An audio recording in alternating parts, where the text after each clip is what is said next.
All right guys, today we're going to talk about the best and the worst gear I demoed in 2023. Let's get started.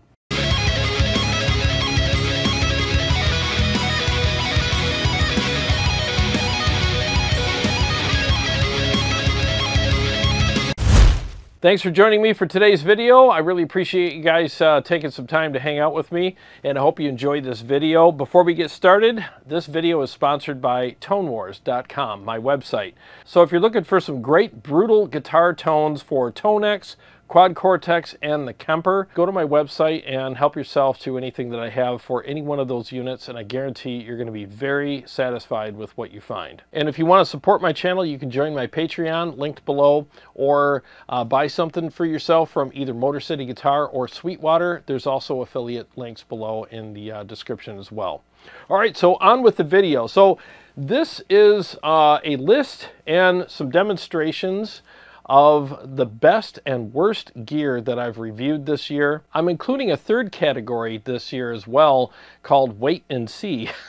So that's pretty much a category for gear that there's potential for, and maybe it could have been the best gear, or maybe it could have been the worst gear I reviewed this year, but it's in that in-between phase right now, and I want to see what happens with the product in the future, and then I will revisit it after they make some changes and make a decision then. So stay tuned to the end of the video for that. So this is in no particular order at all, just so you know. It's pretty random.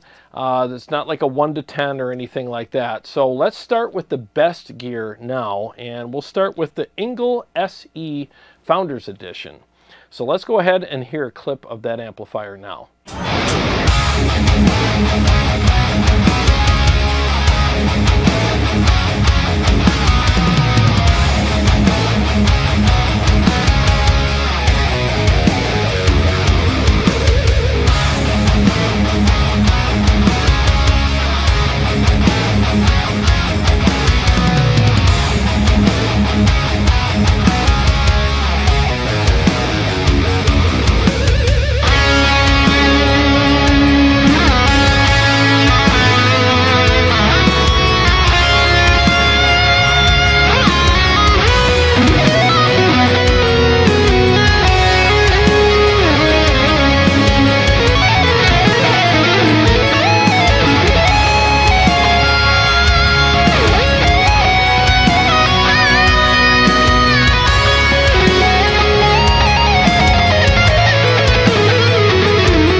Now, in my opinion, as far as ENGL amps go, that's the best ENGL amp I've ever played. Like the Savage is amazing as well. I freaking love that amplifier. But if I had to choose between the Savage and the SE Founders Edition, it'd be a tough choice, but I would probably lean towards the SE Founders Edition. I just found the amplifier to be very versatile and it had like all 4 channels were, well, there's 5 channels on it. I wouldn't use channel 5, but there's 4 channels on the front of the amplifier that are freaking amazing. Great clean channel, and the 2 high gain channels are freaking just ridiculous. So I love the way the amp's voiced, the way it sounds and feels, the features, the different tone shaping options that you have, different effects loops. I mean, it's MIDI. There's just a lot of great stuff in that amplifier. So yeah, it's expensive, but at least when you spend that kind of money, you get a lot of great stuff for your money. You're not just getting a 2-channel basic bitch amplifier. I mean, this thing's a freaking spaceship, and there's a lot of great features on that amplifier for you, and there's no gimmicks. It's all usable stuff. So yeah, that amp definitely should be on this list. Amazing job on that amplifier, and I want to thank ENGL for trusting me with it for a week so that I could do a demo for them. All right, so the next piece of gear that I would rank as one of the best pieces of gear that I did this year is the ToneX pedal. Now, I was pretty surprised when it first came out. I mean, it's a $3.99 pedal. It doesn't look like much as far as, like, you know, fancy screens or anything like that. Pretty simple, straightforward pedal. But when you do good profiles on it, which I've done here in my studio, the profiles come out really good, and the pedal's really handy, easy to use, portable, affordable. I mean, it's just a great pedal to add to your pedal board or to replace your amplifier and pedal board altogether, and maybe use it with a digital platform so that you can use that platform for effects for it. I mean, there's just so many options for that pedal, and I think they're going to go a long way with that pedal, and I can't wait to see what the future holds for that pedal and other products that will be coming soon from IK Multimedia. I think they're going to do an all-in-one, you know, pedal with effects and everything in it. I think that's going to be freaking badass. I don't know that for a fact, but I mean, why wouldn't they, right? They got those other effect pedals, so why wouldn't they just put all that under one roof and release that as a unit? So I think that'll be really cool. But for now, I think the ToneX is a great pedal, very handy, and I like the fact that it's so affordable, and I really think that they turned the digital world upside down when they came out with that, because it's just something that pretty much everybody can afford. So again, if you get good captures for that pedal, like the ones that I have on my website, I know, shameless plug, whatever, it really does sound good. It really does, and they did a great job with the software regarding how you do the captures. So yep, great job, IK Multimedia. I'm really happy with the pedal, and I know a lot of people like it as well. All right, so another piece of gear that I think belongs on the best of list is the Red 7 Alchemy Overdrive Boost Combo Pedal. So you have the drive side here, you have the clean boost side here, and you have different clipping diodes that you can use, and you can have different voicing. And you can actually flip-flop the boost and the drive, you know, any way you want them with this switch. You can have the boost before the drive or after. I think that's really cool. So let's just do a quick demo with that pedal right now with the Red 7 Leviathan Channel 1 in hot mode. The pedal is off. Let me turn my other pedals off here. So the pedal's off right now. I'll play a couple riffs and then turn it on, dial it in really quick for you, and then we'll move on to the next segment.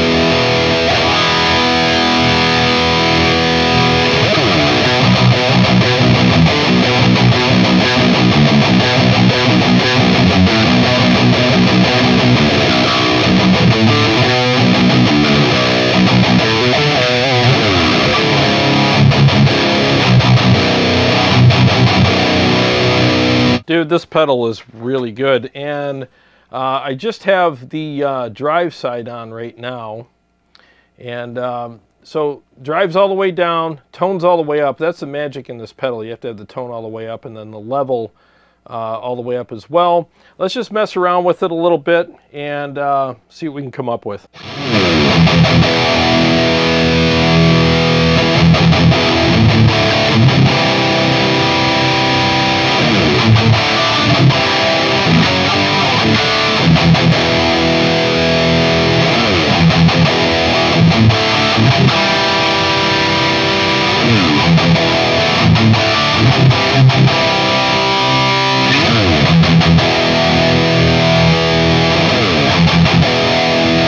like the hard clip, and I like the voicing over here. Normal is a little soft, so if you prefer a softer sound on your top end, you want it on normal, but I like the other side. I can't see it from here because the switch is blocking at this angle, but whatever this side is, I like that. I think it says fat or something, and it just has a nice bite to the top end.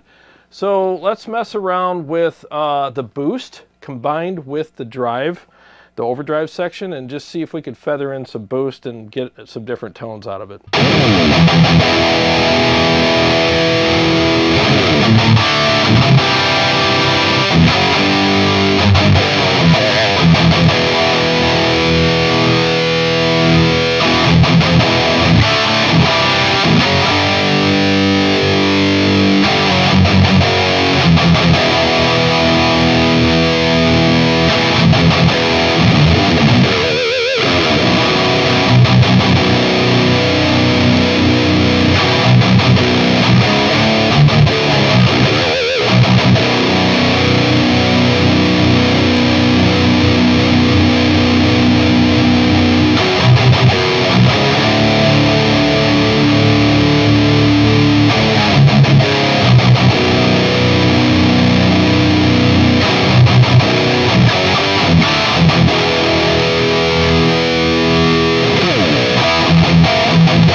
Great freaking pedal. So I know the picture of the amp was kind of in the way, but the boost side is on, and you just feather in a little bit of that clean boost and it gives you that fullness that you might be looking for.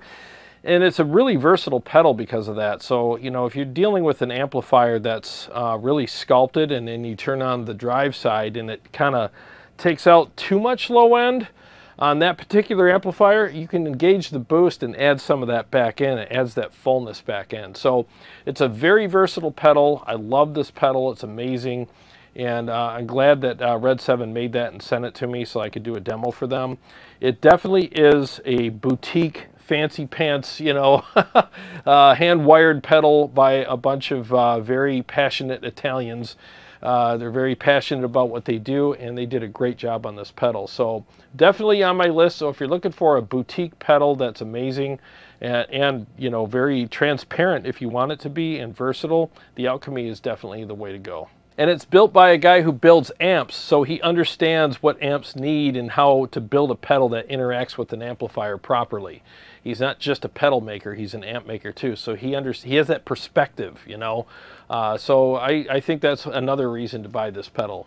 All right, so another pedal that really impressed the hell out of me this year was the Oddbox by Warm Audio.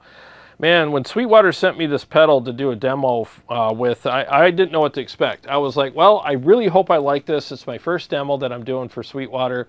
And I just, you know, if I don't like this pedal, I don't know what I'm going to do, because you know, it's a conundrum, you know. I just told myself, well, I guess if I don't like the pedal, I'll just have to send it back and not do the demo, you know. And I just didn't want to be in that position. So I got it plugged in and I was like, holy shit, this pedal is freaking amazing. So if you have a really sculpted amplifier, or even a more modern amplifier that's not super loose on the low end, this pedal is perfect for those amps. It really is. And it's very affordable too. I think it's like 120 bucks. Don't quote me on that. It's around there. Very, very affordable pedal.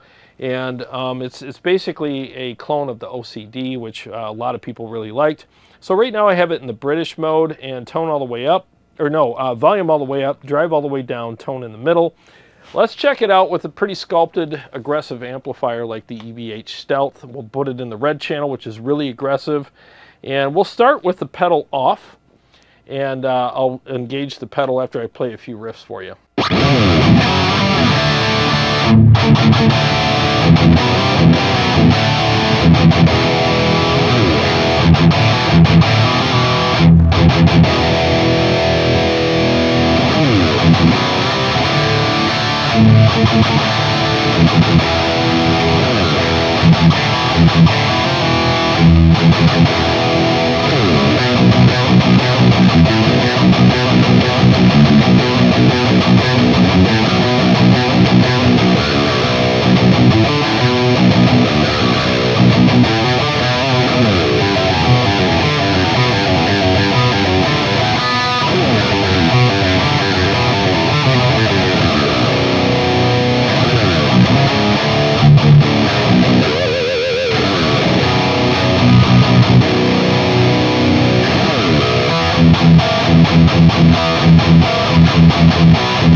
So what I like about this pedal, besides the fact that it allows you to have more low end, especially for the more sculpted amps like the, you know, like even the Badlander. I mean, this thing is a Badlander saver. There's people out there that, man, the Badlander just doesn't have the balls I need.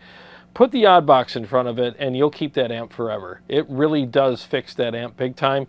And it works perfectly with the Stealth because it doesn't add more aggression to it if I don't want it to. It just retains that same tonality, but it allows the amp to be a little more responsive without changing the tone very much at all, unless I want it to. And I just love the fact that it just, man, it like adds a third ball to the amps. They have 2, now they have 3. It's full, fat, and aggressive, and I really like this pedal, and I highly recommend it. All right, so another piece of gear that belongs in the best of is the Friedman JEL20. A friend of mine, Steve, brought the amplifier over so I could try it out, and man, I love that amp. I thought it was really good. And it's the first Friedman amplifier that I kind of gelled with. I mean, the other stuff is good. It's just not my style. But this one, I don't know, man. There was just something really cool about it. The clarity was amazing. I mean, you could hear the pick slapping the strings when you're shredding. I mean, there's some great clarity with it. But it also had enough gain for me, which is kind of a tall order sometimes. But it had plenty of gain for me, lots of clarity. I love the feel and the total overall voicing of the amplifier. I just thought it sounded amazing. So here's a clip of that amplifier now.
By the way, Motor City Guitar just got a new shipment of those, so if you're interested in getting one, click my affiliate link for Motor City and just do a search for that amplifier, the Friedman JEL20, and get one for yourself. I'm telling you, they're great amplifiers.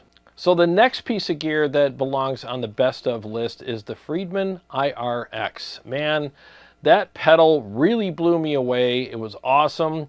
I think that's how you do a pedal. Honestly, it really is. It's simple, straightforward, sounds great, the feel is great. There's a little bit of a software thing with it, so you could do some extra tweaking with it, but it was really simple to use, and it sounds great right out of the box.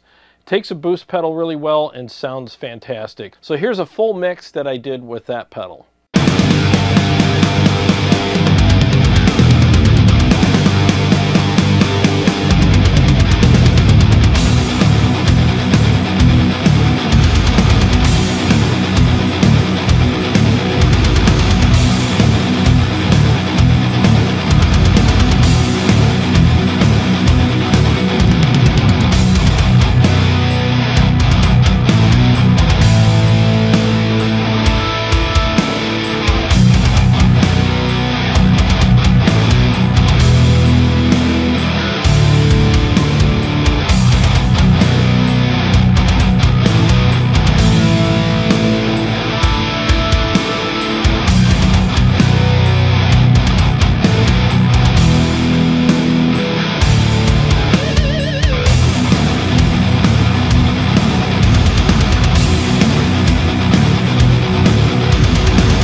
So that's the first amp in a box pedal that I actually liked. A lot of them, they just sound anemic, and this one did not. And I think the key to this pedal was Friedman actually said he put the power amp simulation in it, and it kept it from sounding anemic. And I love the fact that he did that.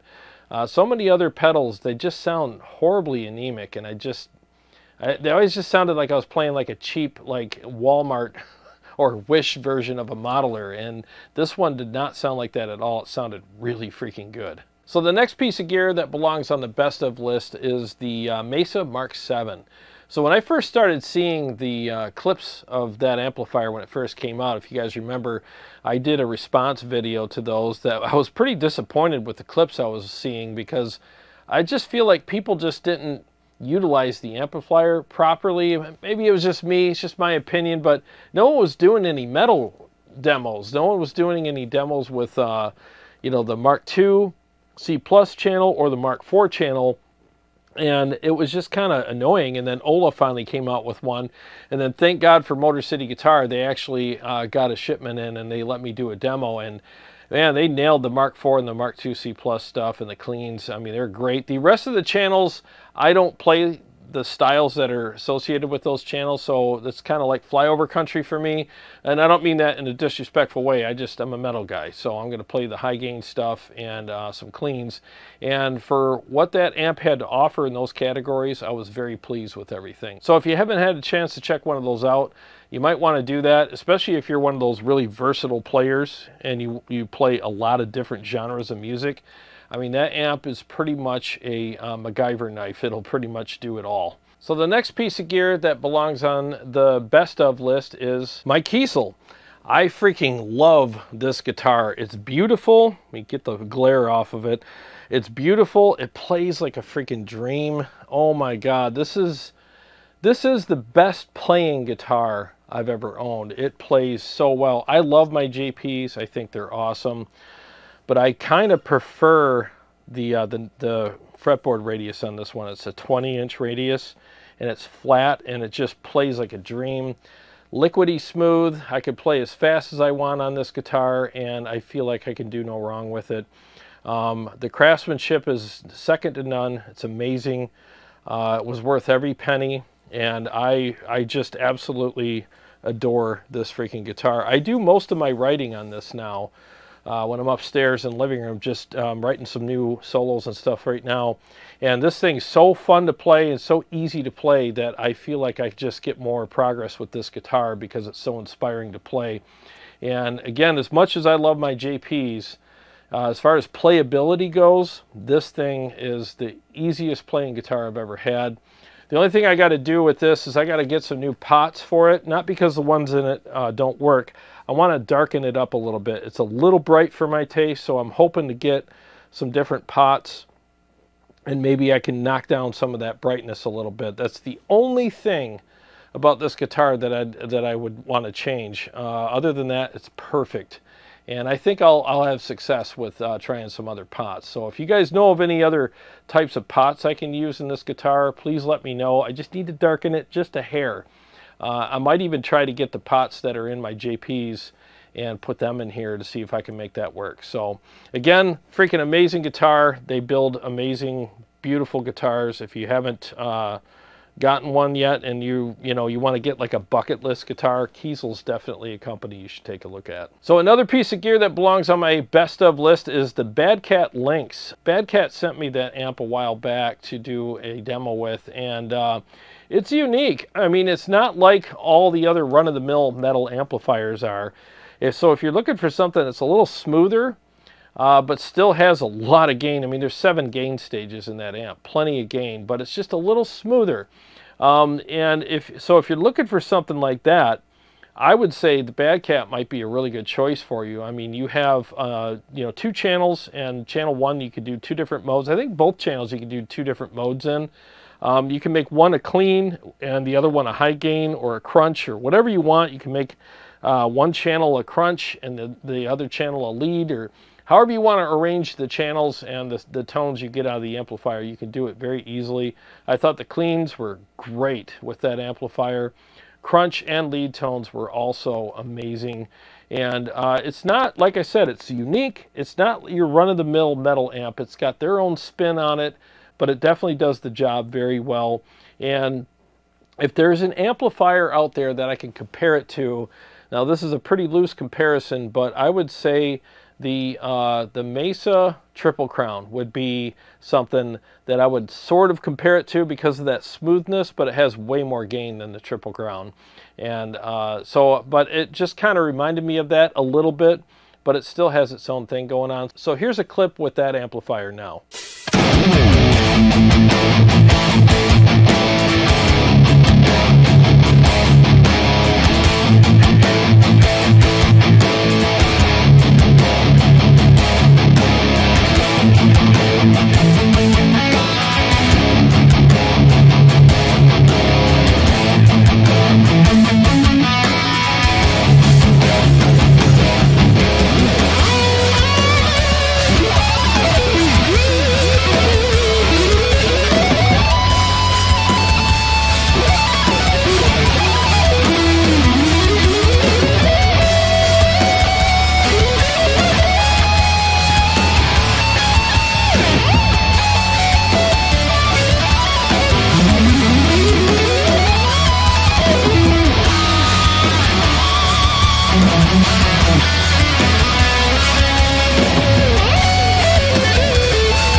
So again, if you're looking for something unique and different, but something that has a ton of gain, the Bad Cat Lynx would definitely be a good choice for you.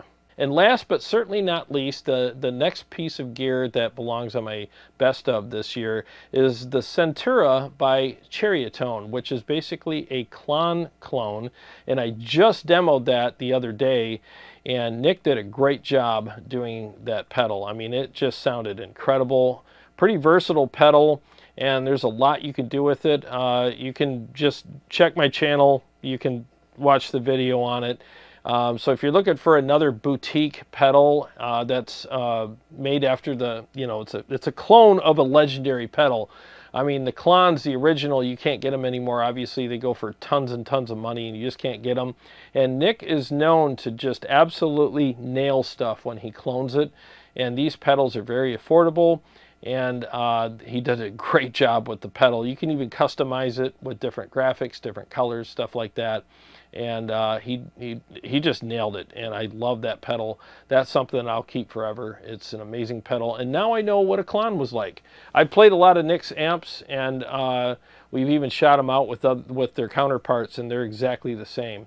So I can't wait to see what he comes up with next. I know he's working on a fast amp. It's I guess it's a supposed to be like a Soldano SLO, so we'll see how that comes out. I'm pretty sure he's going to nail that one as well. All right, so now we're going to enter into the worst category. So this is just stuff that just didn't work for me for whatever reason, you know. These are just my opinions. So if these things worked for you, then I'm glad they work for you. It's just we don't all like the same stuff all the time. So I'm definitely not trying to take a giant crap all over stuff that people like just because I don't like it. But I'm just telling you, some of the stuff just didn't work for me. And one of them is the Brent Hines Orange Terror. Here's a clip of that real quick.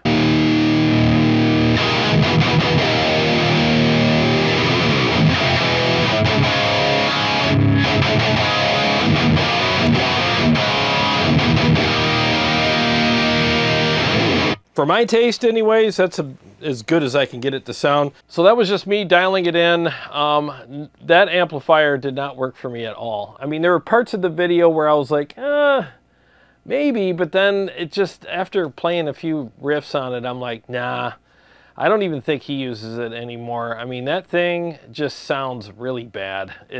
I think it's an epic fail on their part. I don't know if it was just a cash grab kind of project or what. But I just hated that amplifier. There was really not a lot of redeeming factors about that amp at all. So again, if you play it and you like it, hey, no disrespect. I'm glad you like it, but it's never something that I would ever play or record with especially. I just could not stand the sound of that thing. And this next one is probably going to piss some people off, but I mean, I'm not doing this to piss people off. I'm just giving you my honest opinions. So don't get all, pissy about this, but it's the Evil Pumpkin by FORTIN.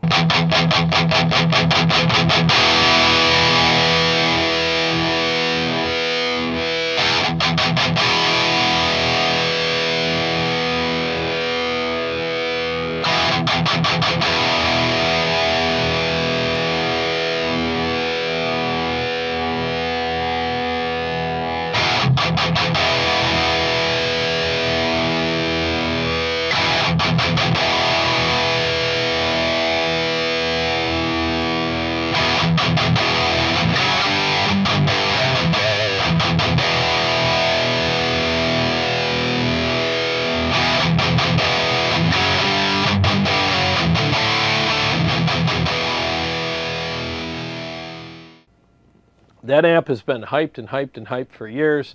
We waited and waited and waited. I was even curious about it, and I finally got a chance to demo it.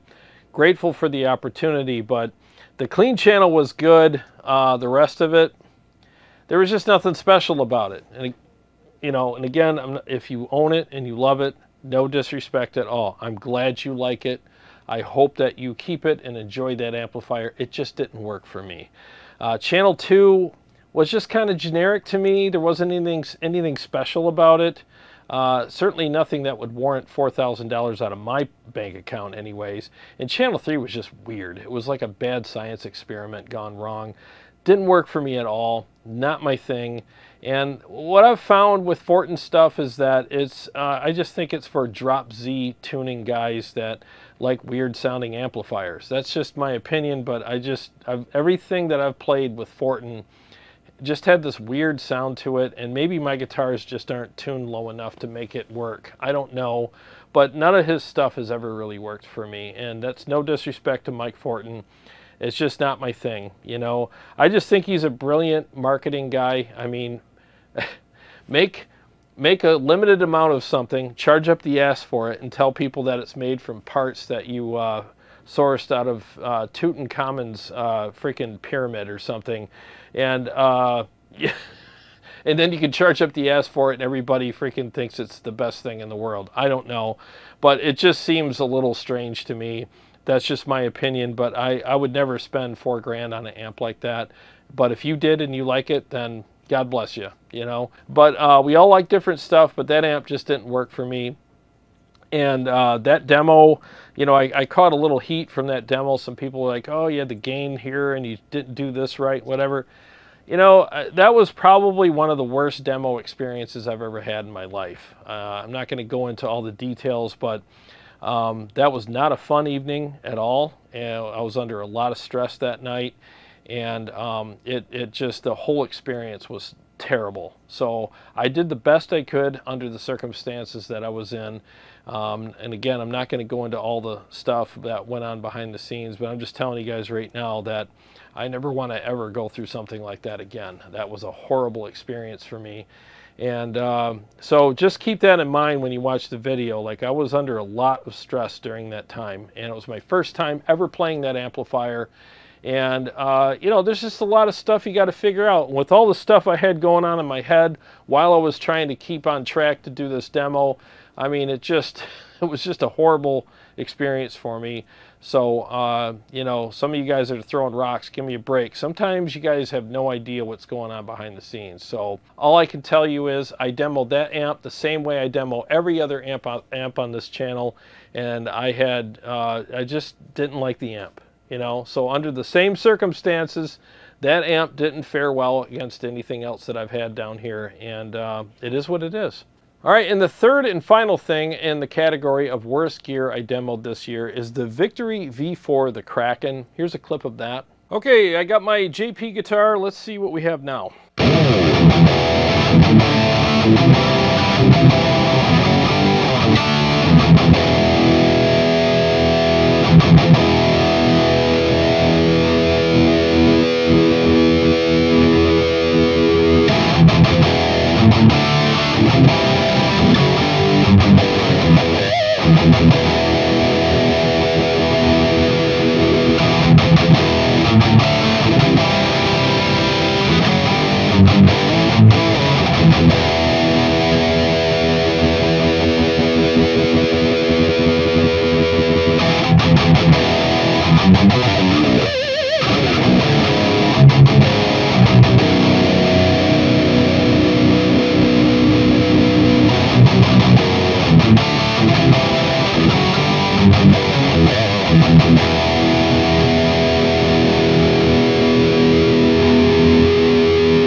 So I just felt like it was just kind of anemic sounding. I didn't like the feel of it at all, and I just thought it was just okay.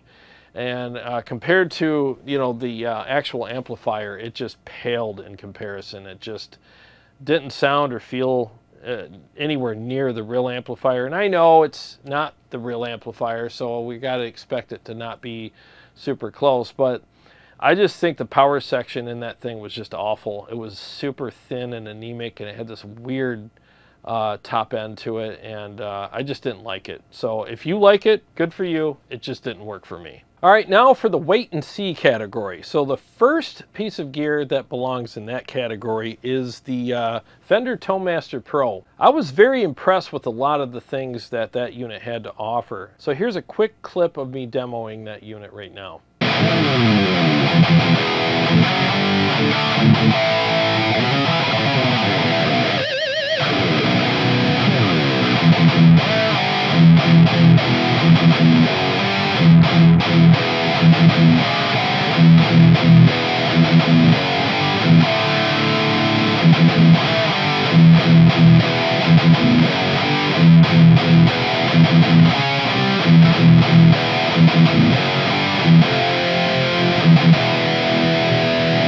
The feel is really good.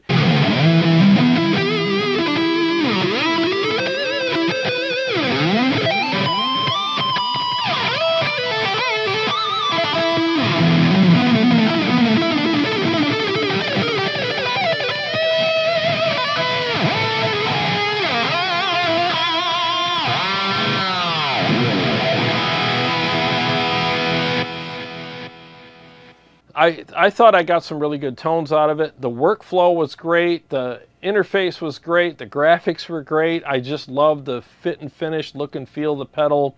And it just had a lot of great potential.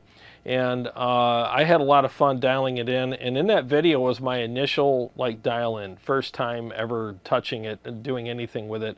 And it was the easiest piece of gear I've ever played as far as dialing it in and getting to know it. It was super easy, very intuitive, and I really like that about it. The Achilles heel on that unit is, I mean, they definitely need to do some updates with it as far as, like, you know, effects and maybe some more amp models and stuff. But for that price, that thing should profile. And I told them twice when I talked to them after I did this demo. I talked to them on the phone. And Fender, if you're watching, I'm telling you guys right now, you have to make that thing a profiler. It has the I/O for it. It has the software capabilities as far as like the DSP and all that. It's got a ton of DSP in it, and there's plenty of room for that thing to do that. You just got to put a software update in it, and it'll be able to profile. You just need to put that algorithm in there. And I'm telling you, you do that, this thing's going to freaking take off. Until then, I think it's going to do okay in the marketplace. But I think that's the shot in the arm that that product needs so that it'll take off. I mean, why not do that? Let the professional profile makers do the updates for that while you guys can concentrate and focus on doing other things like putting in more effects and just, you know, making it easier to use, or, you know, just fixing bugs, you know, just stuff like that. And I'm not saying it's got a ton of bugs. I'm just saying all digital platforms have, you know, they have issues with bugs here and there. And let the professional profile makers make it sound good. And then, yeah, do an occasional model in it and stuff like that when you do an update. Yeah, that's fine. But I just think that at the price point that it's at right now and what it has to offer, it's going to be a hard, you know, road to toe to keep up with the other units that are a lot further down the road than this thing is at the same price point, you know. But if, like I said, if you make it a profiler and you put that algorithm and that update in that unit, that thing's going to take off and be amazing, because I've never used a unit that was, you know, that had a better interface than the Fender Tone Master Pro. It's amazing as far as that goes. So I see a lot of potential with that, and hopefully next year after some updates, and if they make it a profiler, I think it could be, you know, a best of for next year. We'll see. And another thing that belongs in the wait and see category is the Headrush Prime. At $12.99, it does offer a lot regarding the fact that it does profile, which is a really cool thing. It was a little hit and miss with some of the profiles that I did here. I think it struggled with the rev, but, you know, maybe with some updates, it'll fix that. Maybe they've already done that. I don't know. I haven't played it since that day. So, and I just didn't care for the sub menus in the product. I just figured if you have a touch screen, why are we dealing with sub menus? And there were some other things that I didn't care for either with it. I mean, if I remember correctly, you couldn't have 3 different captures in the same preset. Like if I wanted to do channel 1 and channel 2 of an amplifier plus an overdrive pedal capture, it wouldn't fit in there. So you had to do all these workarounds to make that work. And I just think these days you shouldn't have to deal with that, you know.